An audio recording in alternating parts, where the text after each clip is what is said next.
अस्सलाम वालेकुम, आप देख रहे हैं हो क्या रहा है। मैं हूं Faisal Abbasi, group editor 92 news. Irshad Ahmad Arif साहब साथ हैं। शुक्रिया इरशाद साहब आपका। बेलारूस के सदर अलेक्जेंडर कैलाशेंको पाकिस्तान पहुंच चुके हैं। उनका 3 रोज़ा दौरा है। इससे पहले गुज़श्ता रोज़ बेलारूस का वफ़द भी पहुंचा था और वज़ीर दाखिला मोहसिन नकवी ने उनका इस्तकबाल किया था। आज बेलारूस के सदर का इस्तकबाल वज़ीर आज़म पाकिस्तान शहबाज शरीफ ने किया है। ये 3 रोज़ा दौरा इसलिए भी अहम है कि दोनों मुल्कों के बीच तिजारती और मुआशी हवाले से बहुत से अहम मुआहदे हैं जिन पर दस्तखत होने हैं। SCO समिट के बाद बेलारूस के सदर की आमद यकीनी तौर पे पाकिस्तान जो है, पाकिस्तान की हुकूमत पर दीगर जो अक़वाम हैं उनका एतमाद भी है। लेकिन पाकिस्तान के हालात इस वक्त ये हैं कि पाकिस्तान तहरीक इंसाफ एहतजाज कर रही है और एहतजाज के सिलसिले में गुज़श्ता रोज़ जो पेशावर से अली अमीन गंडापुर और बानी PTI की अहलिया बुशरा बीबी उनकी क़यादत में जो काफ़िला निकला था, अब से कुछ देर पहले की जो इत्तलात हैं उसके मुताबिक अब वो अटक उन्होंने क्रॉस किया है।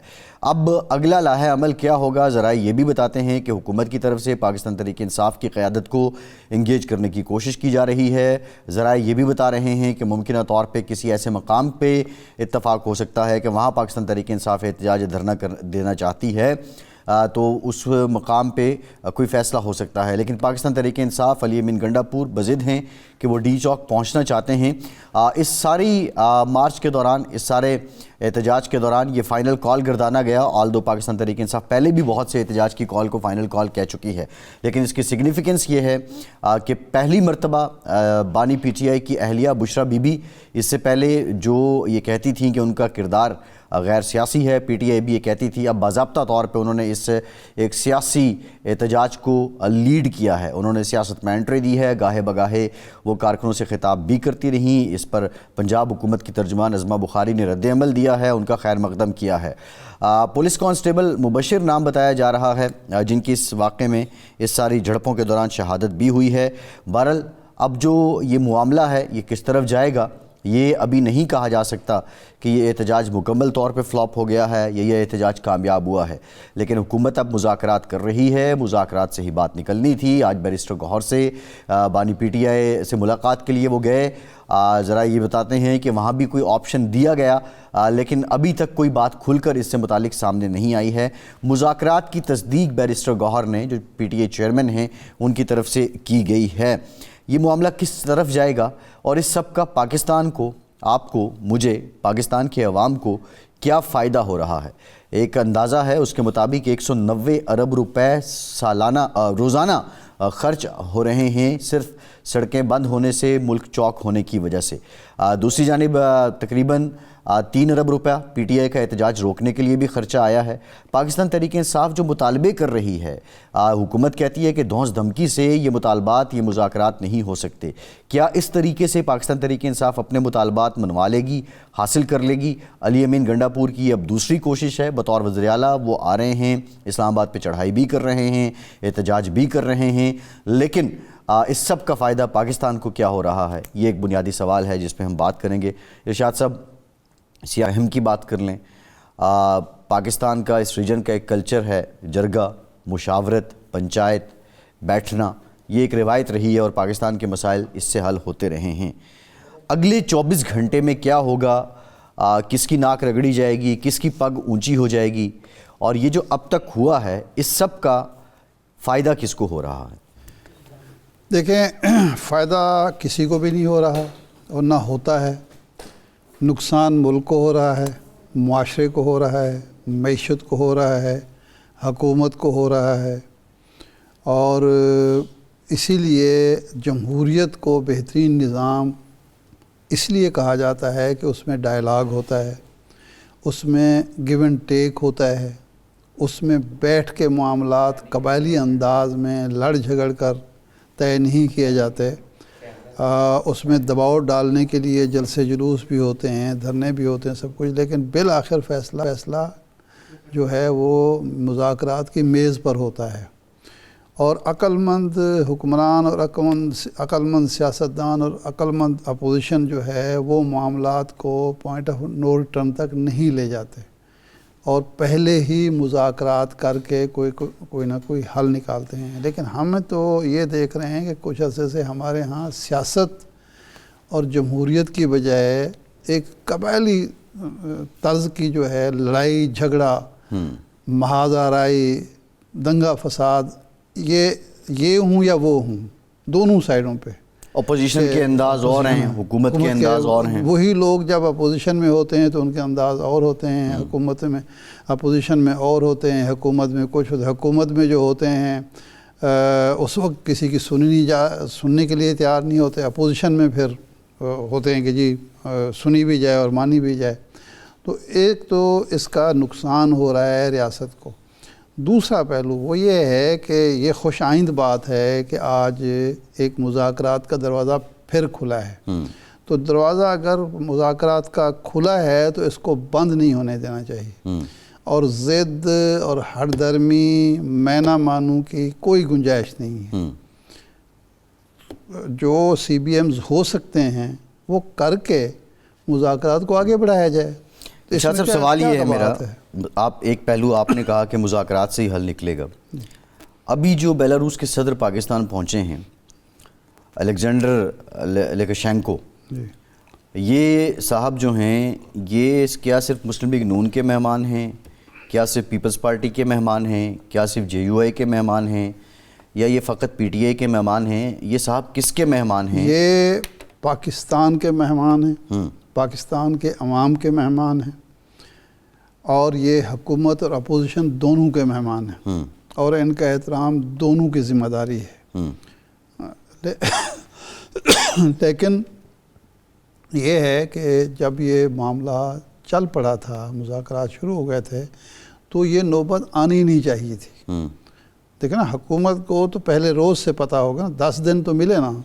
ये 12 को ऐलान हुआ ना, 13 नवंबर को, 12-13 नवंबर को, तो 10-12 दिन तो मिल गए ना हुकूमत को। उस वक्त इंतजाम कर लेना चाहिए था। इनको भी माकूलियत का मुज़ाहरा। हुकूमत तो कह रही थी कि हम हुकूमत ने तो मुज़ाकरात शुरू किए। हुकूमत अगर ये कहे, मुज़ाकरात शुरू करे कि जी आप ये सारा कुछ एहतजाज मौखर कर दें, फिर हम मुज़ाकरात करेंगे, तो वो क्यों करेंगे?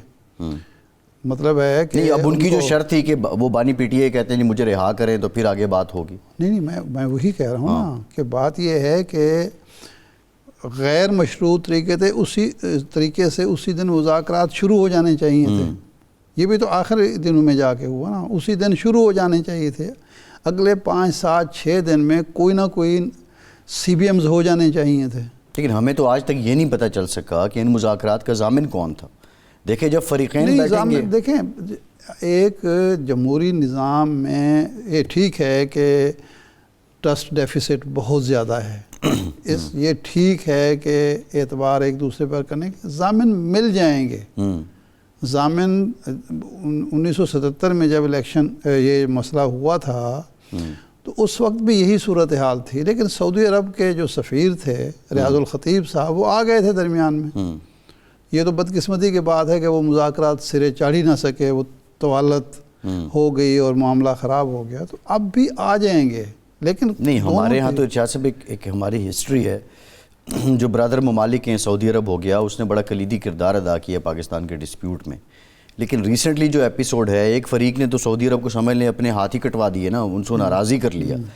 अब जब ये है कि लड़ाइयाँ हमारी हैं, हम दोस्तों को भी रगड़ते हैं, हम उनसे मुतालिक भी अजीब व गरीब इंकशाफात करते हैं, फिर हम उन्हीं से खैर भी मांगते हैं। और इसमें कोई शक नहीं कि हम जब भी गए तो खैर सऊदी अरब ने हमें दी। माली एतबार से हम बात करें, रिसेंटली बात करें, अब ये जिस नहज पे मुआशरा, ये जिस नहज पे हम पहुँच चुके हैं, देखें सियासी सवाल है। नहीं तो रोना मैं किस चीज़ का रो रहा हूँ? मैं पिछले हफ्ते भी हमने यही बातें की, किस चीज़ का रो रहा है कि कोई मामला हम मुज़ाकरात से हल नहीं करना चाहते।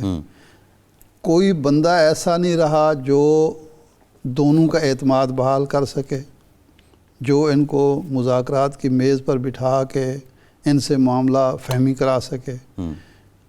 बाहर का मामला भी हमारा कोई ऐसा ही लगता है, बज़ाहिर यही लगता है। लेकिन बुनियादी चीज़ तो ये है कि ये अगर मिसाल के तौर पर कोई CBMs तय होते हैं और उस पर अमल हो जाता है, तो फिर ज़ामिन की क्या ज़रूरत है? फिर तो ज़ामिन की ज़रूरत नहीं है। बात ये है, और दूसरी साइड से कुछ कमिटमेंट होती है और उस पर अमल हो जाता है, तो फिर किस चीज़ की ज़ामिन की ज़रूरत है? ज़ामिन की ज़रूरत वहाँ होती है जब कोई अमल करना ना चाहता हो।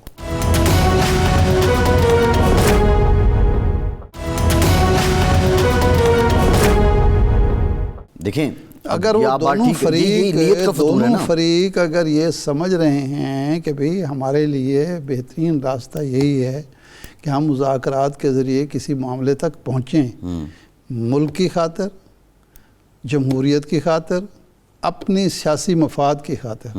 सियासी मफाद ही अपना चलो देख लो, मुल्क को छोड़ो, फ़िक्र नहीं है, जमहूरियत की फ़िक्र नहीं है, पार्लियामेंट की फ़िक्र नहीं है, अपना मफाद ही सियासी देख लो। तो उसकी खातिर अगर दोनों फरीक बात करते हैं और अमल शुरू हो जाता है तो फिर क्या ज़रूरत है? शाह साहब देखिए, अल्टीमेट हल तो मुज़ाकरात है। वैसे पहला हल भी हर बात का मुज़ाकरात ही होता है। कितनी जिस मुआशरे में हम रहते हैं कि कितनी लड़ाइयों और कितने बिगाड़ के बाद भी बात जाके टेबल पे ही सेट होती है।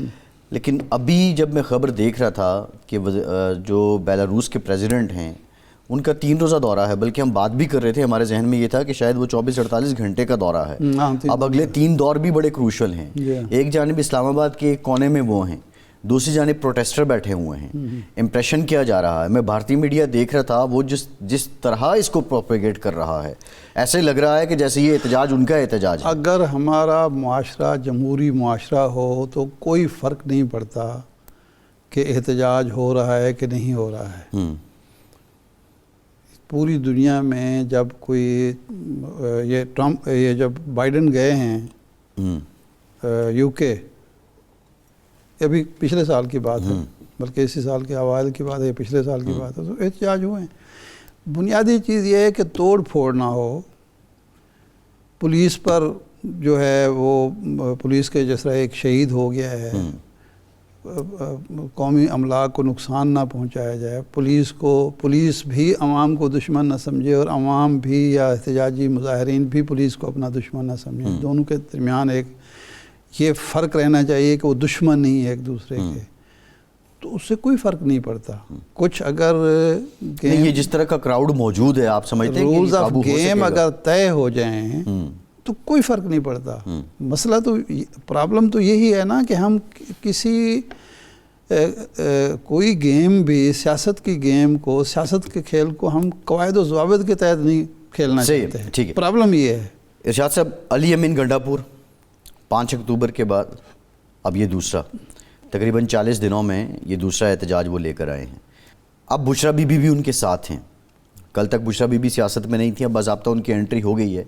She is a political lady, all दो वो अपने खामन के लिए स्ट्रगल कर रही हैं, लेकिन अब सियासी तरीके सियासत में उनकी एंट्री हो चुकी है। अब अली अमीन गंडापुर की अब जिम्मेदारी ज़्यादा है या पहले ज़्यादा थी, इस पर भी हम बात करेंगे। कमरजमान कायरा साहब ने हमें ज्वाइन किया है। कायरा साहब, ये जो कुछ हो रहा है आपके भी इल्म में है, बुनियादी सवाल ये है कि अब कुछ ज़राए से रिपोर्ट हो रहा है कि शायद PTI के कुछ लोगों के साथ मिनिस्टर इनक्लेव में मीटिंग हो रही है हुकूमती वज़रा की, लेकिन ये आज का दिन यहाँ एक मेहमान आ चुके हैं, बेलारूस के प्रेसिडेंट हैं, एहतजाज चल रहा है। ये जो सियासी डायलॉग का फुकदान हुआ है, आप समझते हैं उसी का नतीजा है? और ये कैसे ख़त्म होगा, ये जो सब इस वक्त हिजान है ये? बहुत शुक्रिया जी। पहली गुजारिश तो यह है कि बिलाशुबा जो सियासी बहरान होते हैं, डिफरेंसेस ऑफ ओपिनियन होते हैं, डेमोक्रेसी के अंदर ये बैठ के सेटल होते हैं। लेकिन जब एहतजाज करना भी हक होता है और जलसे जुलूस करना भी हक होता है, इसको फंडामेंटल राइट भी तस्लीम किया जाता है सारी दुनिया में, हमारे यहाँ भी। लेकिन यहाँ इस वक्त सूरत हाल यह है कि मुतालबात का रंग बड़ा अजीब है। हम पहले दिन से ये कह रहे हैं, बल्कि हुकूमत में आने से पहले कह रहे हैं कि मज़ाकरात ही जमहूरियत की असास होते हैं। डेडलॉक तो डिरेलमेंट होती है ना डेमोक्रेसी की। लेकिन और सियासी मामलात को सियासी कुव्वतें ही बैठ के हल करती हैं। पाकिस्तान के अपने सियासी तजर्बे से मोहतरमा बेनज़ीर भुट्टो शहीद ने और मियाँ मोहम्मद नवाज शरीफ ने जो सीखा था, बीबी शहीद ने उनको एक आइडिया दिया, उस पर वो चल के COD हुआ। COD के बाद 18वीं तरमीम हो पाई, उस पर बड़े लोगों के इख्तलाफात थे, बड़े लोगों के रिजर्वेशन थे। लेकिन आज आपको पता है कि वही 18वीं तरमीम के हम मुहाफ़िज़ बने बैठे हैं, सारी जमातें ही। अब गुजारिश है कि इस वक्त जो मुतालबा खान साहब कर रहे हैं, हम उनसे भी कह रहे थे कि भाई आप अपने मुतालबात को रख लो, ये मुतालबात जरूर रखो, लेकिन डायलॉग के अमल में रखो। आप कहते हो पहले ये बुरे करो फिर डायलॉग करो।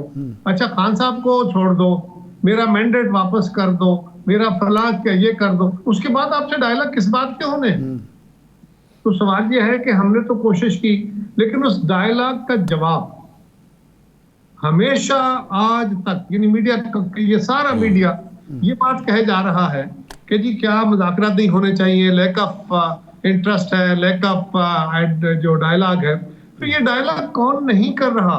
हुकूमत तो जिस तरह आप फरमा रहे हैं कि अभी भी खबर है कि वो डायलॉग कर रहे हैं, इससे पहले भी बैक डायलॉग होते रहते हैं, ओपनली भी ऑफरें की गई। कारा साहब बात आपकी 100% दुरुस्त है कि अगर प्री कंडीशन हो गए मुज़ाकरात तो ज़ाहिर है फिर वो सिरे नहीं चढ़ेंगे, और पहले शराइत अगर मान ली जाए तो फिर मुज़ाकरात का क्या फ़ायदा है।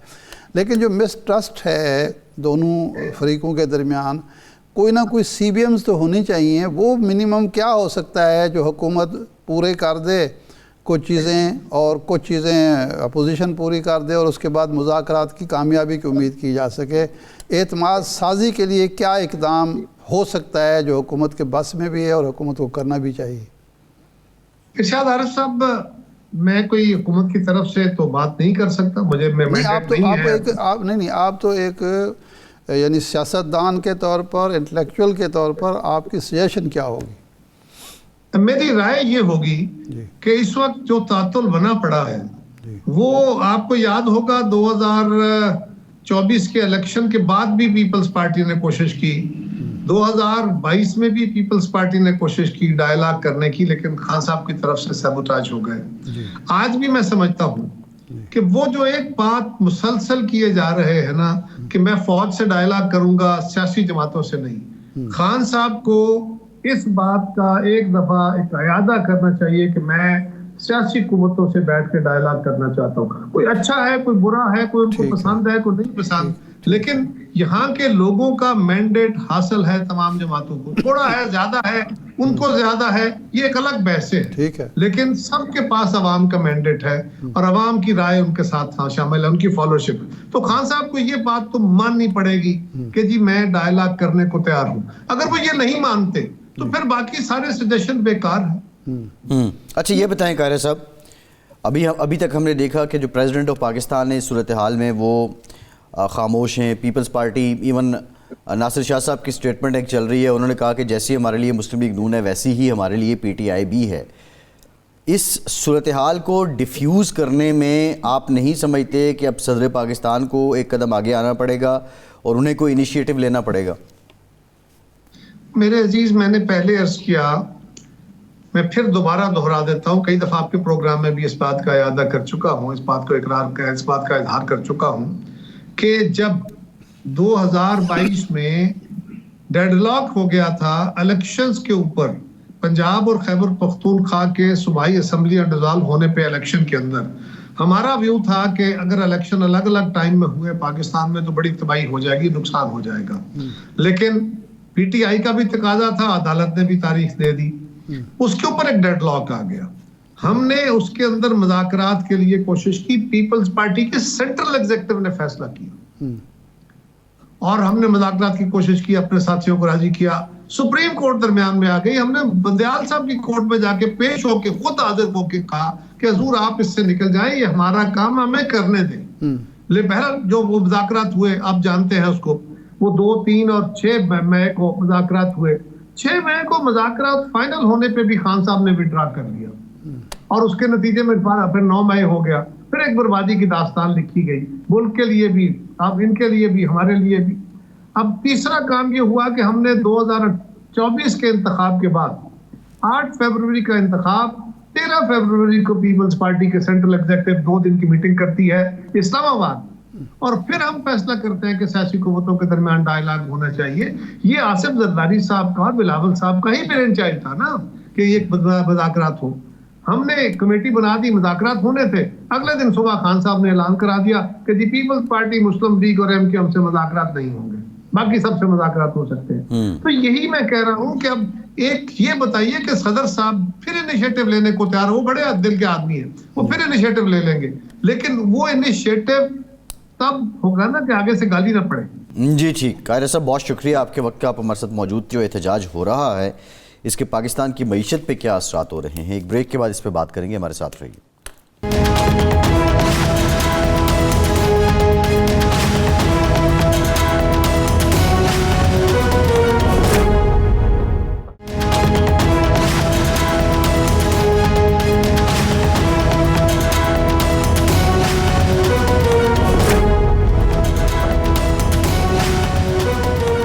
ब्रेक के बाद एक बार फिर से आपका खैर मकदम करेंगे। हमें ज्वाइन किया है पाकिस्तान के मायनाज मईशतदान डॉक्टर खाकान नजीब साहब ने। डॉक्टर साहब, thank you very much for your time. Doctor साहब, पाकिस्तान के मौजूदा वज़ीर ख़जाना ये फरमाते हैं कि एहतजाज से एक दिन मुल्क बंद होने से रोज़ाना 190 अरब रुपए नुकसान होता है, जबकि पाकिस्तान के साबिक़ वज़ीर ख़जाना मिफ्ता इस्माइल कहते हैं कि GDP का नुकसान तकरीबन 300 अरब रुपए है।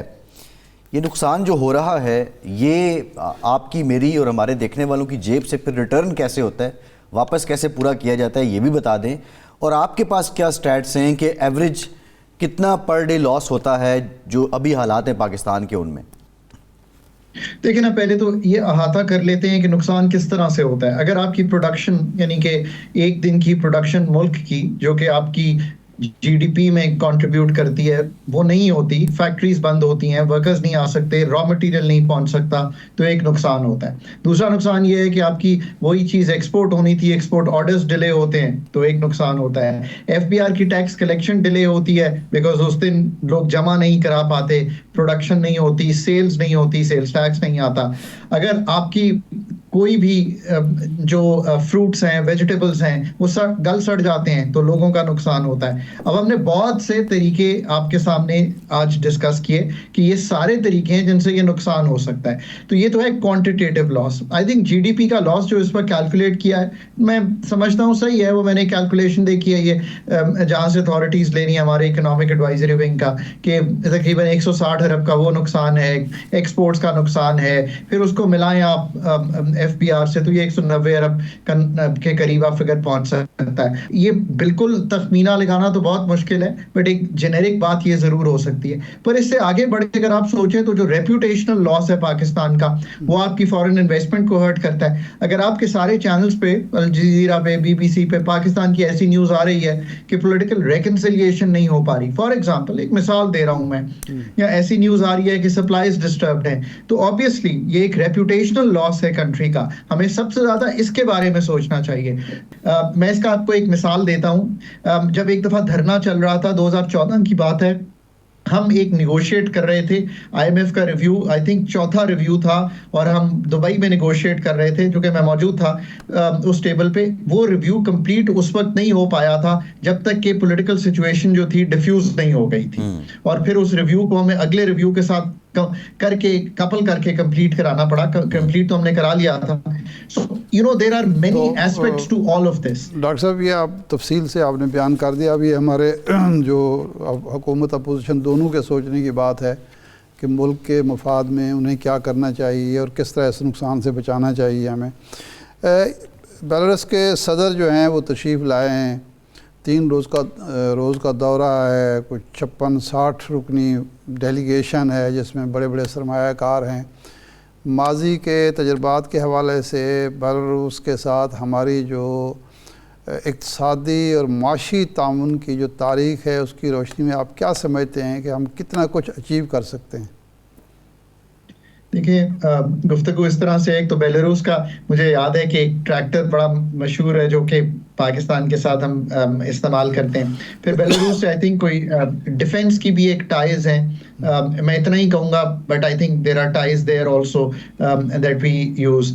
और अब चूंकि दुनिया तब्दील हो रही है, ये जो कंट्रीज़ हैं जो रशिया से अलहदा भी हुई, और ये तो खैर बहुत करीब है, एज अ सैटेलाइट स्टेट समझी जाती है रशिया की, इनके पास मादनियात हैं, इनके पास गैस है, इनके पास ऐसी चीज़ें हैं जो हम इनसे ले सकते हैं। हम ऑफ कोर्स चाहे वो एग्रीकल्चर प्रोड्यूस हो, चाहे वो ITES की एक्सपोर्ट हो, ये 2 चीज़ें जो हैं ये ऑब्वियसली उनको बेच सकते हैं। अब ये तो बातचीत होगी तो ये आप आगे चल सकते हैं कि कैसे आप ये टाई अप कर सकते हैं। देखिए, कार कंट्रीज़ के साथ एक हमारा नेचुरल ट्रेड बनता है। मैंने हमेशा कहा है कि आप नेचुरल ट्रेड जो करेंगे वो कार कंट्रीज़, ईरान, ये तो आपका नेचुरल ट्रेड है ना, जो आपको करना ही चाहिए, इसमें तो कोई दो आरा नहीं हो सकती। मिडल ईस्ट भी थोड़ा दूर है, ये तो आपके साथ है, और चाइना, और इन सारे जो मैंने car countries China and Iran, इनके साथ तो हमारे ताल्लुकात भी अच्छे हैं। So having said that, of course I mean it's a time जब वो आए हुए हैं। लेट्स होप कि आज भी मैं कहता हूं कि ये चीजें पॉलिटिकल हैं, इनको पॉलिटिकल सतह पे तय होना है, ये जुडिशल हैं तो जुडिशल सतह पे तय होना है। जो थर्ड टियर है वो है एडमिनिस्ट्रेटिवली इनको तय करना, वो एक मतलब अलहदा चीज है, वो तो हमेशा करना ही होता है, वो मेजर्स लेने ही होते हैं। But I think hopefully the president will be here, जैसे एससीओ गुजर गई थी। और ऐसा भी नहीं है कि जो आने वाले हैं वो भी एक पॉलिटिकल सोच उनको रखनी चाहिए। ये तो सबको मालूम है कि जब डिग्निटरीज या हमारे गेस्ट्स आते हैं, आपके घर कोई आता है, तो उसका तहफ़्फ़ुज़ और उसको हाँ, हम सबका मेहमान होता है, हम सबका मेहमान होता है, सबका, और उस चीज को एफिशिएंट बनाना और फायदा उठाना है। ऐसा फिर मैं कहता हूं कि अगर तवज्जो हट जाए आपकी काम से, तो you can not produce the quality work that is needed. और मैं बार बार कहता हूं कि असल प्रॉब्लम तो पाकिस्तान का ये है ना कि हम क्वालिटी नहीं निकाल पाते हर चीज में से। विजिट्स भी होते हैं, एमओयूज भी साइन होते हैं, फिर उनकी इफादियत तो तब बनेगी ना कि एक्चुअल में मैं कहूं कि फॉरेन डायरेक्ट इन्वेस्टमेंट इतनी बढ़ गई है, या बेलारूस से जो एमओयूज हुए वो अब तब्दील हो गए हैं। डॉक्टर साहब ये फरमाएं कि ये जो कनेक्टिविटी विद नेबर्स जो है, ये हमारी पुरानी ख्वाहिश है, एक पॉलिसी भी हमने बनाई थी, लेकिन अमलन उस पर कुछ नहीं हो सका, क्योंकि अमेरिका बहादुर जो है टपक पड़ता है, दबाव आता है। रूस से हमने तेल 1-2 कंसाइनमेंट मंगवाई, उसके बाद वो बंद हो गई। ईरान से हम कुछ ले नहीं सकते कि ये अमेरिका नाराज़ हो जाएगा। तो अब ट्रंप की हुकूमत आ गई है जो चीन के हवाले से बड़ा सेंसिटिव है, और ये सारी चीज़ें जो हैं वो ज़ाहिर है उनको भी मद्देनज़र रखना होगा। तो ये कनेक्टिविटी विद नेबर अमेरिका कितना असरअंदाज हो सकता है, हमें उसकी कितनी परवाह होनी चाहिए? नहीं, जो भी होता है होने दें, और हम अपनी मफाद देखें और अपनी जुर्रत के साथ, हिम्मत के साथ अपनी पॉलिसी बनाएं। मैं एक जेनेरिक बात कहूं कि इस वक्त जो अमेरिका में गवर्नमेंट आई है, जो सदर ट्रंप आए हैं, वो उनकी 2 चीजें बड़ी इंपॉर्टेंट हैं। वो एक प्रो ग्रोथ बिजनेस माइंडेड आदमी है। तो ये जो पूरी हुकूमत आ रही है, मैं अभी यूएस ट्रेजरी के जो जिन्होंने टेक ओवर किया है, मैं जो कि ग्लोबल मार्केट्स देखता हूँ, वो एक फंड चलाते थे, तो और हेज फंड वो कहलाता है, जिसका मतलब ये है कि वो तो हर वक्त ट्रांजैक्शन कर रहे होते थे दुनिया में, कुछ बेच रहे हैं, कुछ ले रहे हैं, कुछ ऑप्शंस ट्रेड कर रहे हैं, मार्केट्स ट्रेड हो रही हैं, कमोडिटीज ट्रेड हो रही हैं। सो एक तो उनका नेचर जो है वो बहुत प्रो ग्रोथ है इस वक्त जो हुकूमत वहां पे आई है। इसीलिए इस वक्त स्टॉक मार्केट अमेरिका की जो है वो रिकॉर्ड्स बना रही है। बिटकॉइन $1 लाख पे है, एआई बहुत आगे जा रहा है, 7 मैग्निफिसेंट कंपनीज अच्छा कर रही हैं। 60,000 से 1 लाख पे गया है। ये गो बैक 6 मंथ्स हजूर 30,000 के करीब खड़ा हुआ था। अच्छा। मैं डिस्टिंक्टली रिमेंबर कि मेरी एक डिस्कशन बिटकॉइन पे हो रही थी। अच्छा। 30,000 का फिगर था, लोग कह रहे थे कि ये लेने वाला बनता है यहाँ पे, बिकॉज अपसाइड बहुत, वो 3 टाइम्स प्लस चला गया। सो एक लेकिन जिस दिन लाख पे गया है उस दिन तो ये सुना है कि 60 पे था। मुझे किसी ने बताया कि जी 60 से जंप करके लाख पे चला गया। जी, जैसे ही उनकी कॉन्फर्मेशन हुई तो ऑब्वियसली बहुत उसमें बढ़ोतरी हुई। सो एक तो यह कि जो मार्केट्स हैं उनकी, वो डेवलप्ड वर्ल्ड की, वो बड़ी जिसे कहते हैं अक्कासी करती हैं उनकी इकोनॉमी की। तो जिस तरह मार्केट्स ने बिहेव किया, और एक और बात बताऊं, उनका एक इंडेक्स है, ये लोग समझते नहीं है, ये तो बड़ी चीजें हैं ना, रसल जिसे कहते हैं स्मॉल कंपनीज का, वो सबसे ज्यादा बड़ा है। तो कारोबार खुलने के मौके अमेरिका में भी पाकिस्तानियों के लिए बेहतर पैदा होंगे। इंटरेस्ट रेट वहां पे ड्रॉप करेंगे, तो पहले तो ट्रांजैक्शनल नेचर बनाइए। जो अमेरिका के साथ ताल्लुक है ट्रेड का, वो भी बहुत बड़ा है। जो रेमिटेंस का ताल्लुक है वो भी बहुत बड़ा है। जो डायस्पोरा है, तो उसको तो एक मतलब वहां पे उसको लॉक इन करने की कोशिश करें। दूसरी चीज ये है कि जो पाकिस्तान का चाइना के साथ ताल्लुक है, वो उसमें इस वक्त पहले तो अपने मसाइल सॉर्ट करें ना। मैं बड़ी ये जिसे कहेंगे ना अदब से कहता हूं, पहले अपने आईपीपीस के जो मसाइल हैं वो सॉल्व करें, जो उनके पैसे देने हैं वो सॉल्व करें, जो हमारी उनके साथ इस वक्त आए थे इश्यूज, आई होप के वो रिजॉल्व हो गए होंगे, कुछ डेथ्स हुई, कुछ वायलेंस हुआ, उसको उनको कंफर्ट दें। जो सीपेक 2 वहां से लाना है वो लाने की कोशिश करें। मैं हमेशा कहता हूं कि जो इजी ऑन द टेबल है और जिसमें हमारा हाथ ज्यादा है, पहले उसको सॉल्व करें। ये चीजें तो चाइना के साथ पहले सब क्लियर हो, आईपीपी से आप प्री प्रोफाइलिंग चाहते हैं, उस पर क्या होना है, ये सारी बातें अभी चाइना, हम उनको पैसे वो करते हैं, वो क्लियर होने चाहिए। ये सारा कुछ चाइना के साथ सॉल्व करें।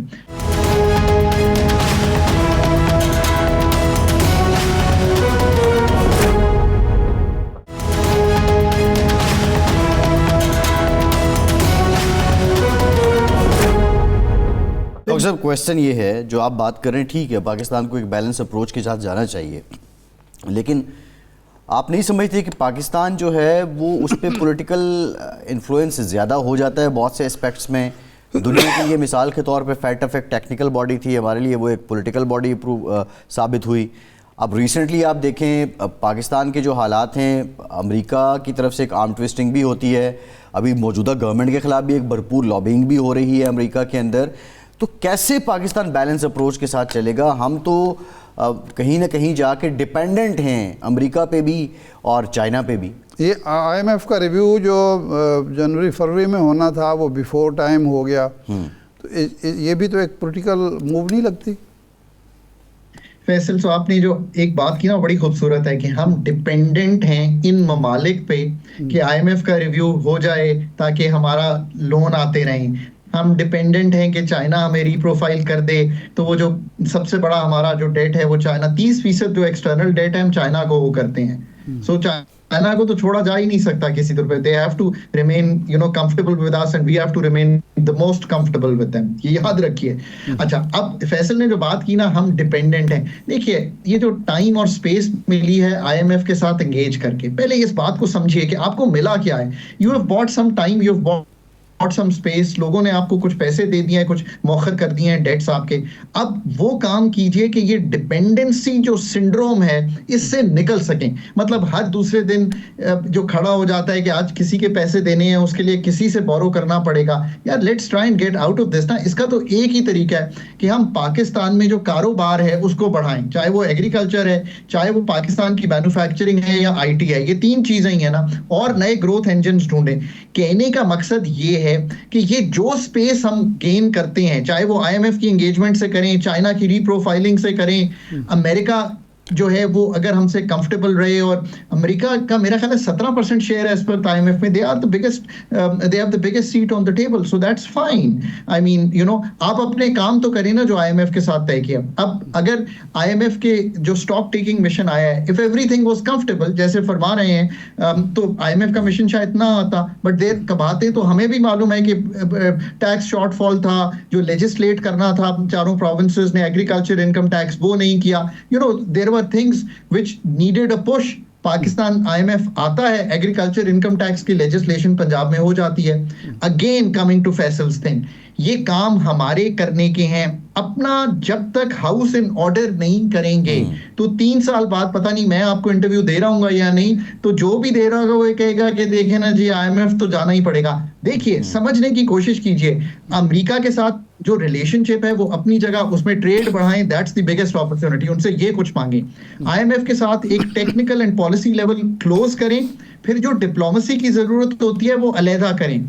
चाइना के साथ सारे जो अपने मसाइल हैं वो हल करें। और जो शुरू में बात हमने आगाज किया था कि चाइना से लेके ईरान तक, बीच में कार कंट्रीज तक, मिडल ईस्ट तक, ये इतनी बड़ी मार्केट है फूड बास्केट बनाने की, सब कुछ छोड़ दें, एग्रीकल्चर को अगले 3 साल में। एक सिंपल सवाल है डॉक्टर साहब, एक सिंपल सवाल है, आप ईरान की बात कर रहे हैं, हमने एक एग्रीमेंट किया था पाक ईरान गैस पाइपलाइन का, उसको कैसे हम मुकम्मल कर सकते हैं? बहुत बड़ी एक तलवार है सैंक्शंस की जो ईरान पे है, जो पाबंदियां हैं, पाकिस्तान कैसे उसको मुकम्मल कर सकते हैं?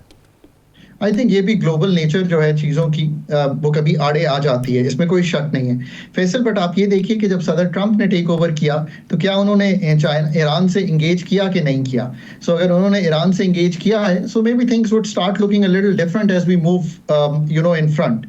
मैं जनरली ऑप्टिमिस्टिक हूँ कि he is a man who is transactional in nature. The regime's new thinking is to get things done and move on. वो इस तरह सोच रहे हैं। अब मैं देखिए ना, आपने एक ये मिसाल दिया, मैं एक और मिसाल देता हूं आपकी। उन्होंने आके एक चीज बनाई है जिसका नाम है DOGE, Department of Government efficiency.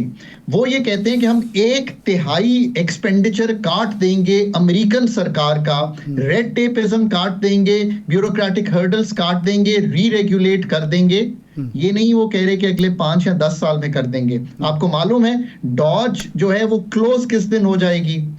जुलाई 2026 में। Look at the way he is operating. आप भी इसी तरह ऑपरेट कीजिए। अब मैं मतलब शायद नेक्स्ट प्रोग्राम मेरे साथ करें पाकिस्तान के एक्सपेंडिचर पे। मतलब मैं पिछले 8 साल से ये कह रहा हूं कि इन एक्सपेंडिचर्स को ठीक नहीं करेंगे, फेडरल गवर्नमेंट का साइज नहीं ठीक करेंगे, प्राइवेटाइज नहीं करेंगे, सब्जेक्ट्स नहीं नीचे देंगे। वो अमेरिका करने को तैयार हो गया है ये काम, बट मैं सिर्फ पाकिस्तान में इसकी गुजारिश ही करता रह गया हूं कि ये सारे काम होने वाले हैं और ये ऐसे नहीं होने वाले। डॉक्टर साहब, हम PIA जो है, PIA को तो हम प्राइवेटाइज नहीं कर पा रहे, तो और कौन सी प्राइवेटाइजेशन हमने करनी है? क्या स्टील मिल को कर सकते हैं?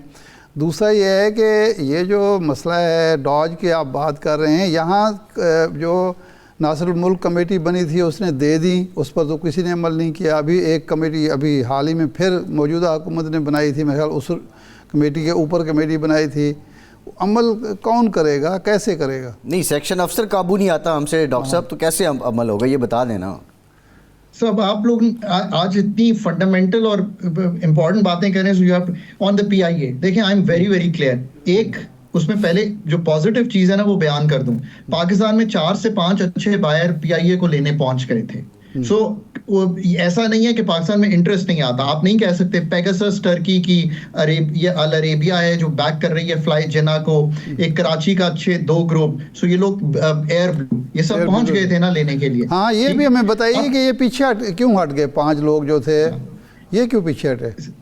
So here's again the thing I keep saying, अरबों डॉलर के हजूर एसेट बेचना चाहते हैं, अरबों डॉलर के, मिलियन रुपीस की सैलरी देके प्राइवेटाइजेशन कमीशन को एक state of the art commission तो बनाए पहले। उस कमीशन में वो सलाहियत तो पैदा करें कि वो इन एसेट्स को क्विकली तैयार कर सके, रिस्ट्रक्चर, HR, फाइनेंसिंग सब कुछ क्लियर कर सके और वो फ्रेमवर्क दे सके जिस पे ये चीज तय हो।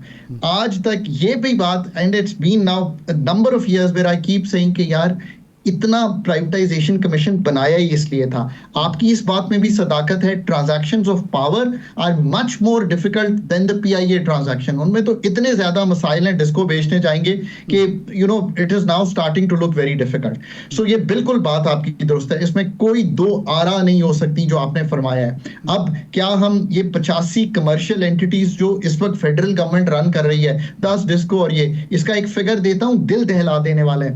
जो टॉप 23 SOEs हैं पाकिस्तान की, energy sector, PIA, railway, NHA मिला के 20 अरब डॉलर का नुकसान किए हुए हैं पिछले 10 साल में। 20 अरब डॉलर का, 5,600 अरब रुपए का। मुझे आप बताएं ना कि the needed surgery in Pakistan is at this level. Now, जो आपने फरमाया बहुत इंपॉर्टेंट बात है। देखें, I am not a fan of commissions and committees. बड़ी माजरत से और बड़ी अदब से ये गुफ्तगू करता हूँ कि उन्होंने अगर किसी से सीखना है तो you have to bring surgical teams जो जिसे कहे ना फ्लाई बाय आइडियाज देना कि लिख दिया कि ये काम होने वाले हैं। ये तो आप मुझसे प्रोग्राम घंटे का कर ले, मैं पाकिस्तान का एक्सपेंडिचर रिफॉर्म एक्सप्लेन कर दूंगा। डॉक्टर साहब, अगर हम एलन मस्क को भी ले आए ना, यहाँ मेरा नहीं ख्याल कि वो भी कर पाएगा। वो डॉज तो शायद वो डॉज वाले तो उसको डॉज नहीं करेंगे, यहाँ डॉज हम कर देंगे उसको। So, गुजारिश इस तरह से कि you have to bring surgical teams जहाँ सर्जरी की जरूरत है। अगर आपका मैंने हार्ट सर्जरी करनी है ना तो मेडिकल फिजिशियन भी नहीं काम करेगा। अगर जहाँ पे डोजेज देनी है चीजों को ठीक करने की, वो एक फर्क बात। There is a difference between reform, restructuring and reorganisation. ये 3 फर्क किस्म की चीजें हैं। अब ये आखिरी बात ये कहूंगा कि ये सारा कुछ आपने अनफॉर्चुनेटली आउटसोर्स किया हुआ है टू दी मल्टीलैटरल्स इन पाकिस्तान कि वो आपको गाइड करें, एडवाइस करें। IMF आएगा, कोई और आगे। डॉक्टर साहब, वजह फरमाया आपने, टाइम हो गया। बहुत शुक्रिया डॉक्टर खाकान नजीब साहब, इरशाद साहब, आपका शुक्रिया। आज के प्रोग्राम से इतना ही, इजाजत दीजिए।